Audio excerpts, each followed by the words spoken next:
Hey there guys, welcome back to another video, and today I'll be showing you how to use Instagram music sticker in story. Now to use Instagram music story, all you have to do is swipe right from your feed or your home screen, from where you should be able to add in your story or even post a post. From here, go ahead and select any of your media just by scrolling upwards.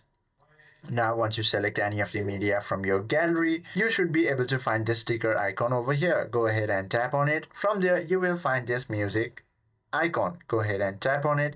Then select any of the music that you want to from your For You page or even trending, or just search it up.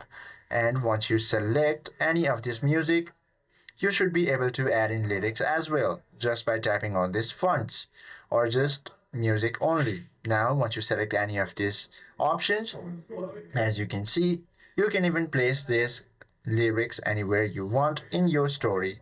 Now once you've done so, you should be able to share this video as well as the music in your story so your followers and viewers can see it. I hope this video helps you out a lot. If you have any questions or queries, please do comment down below.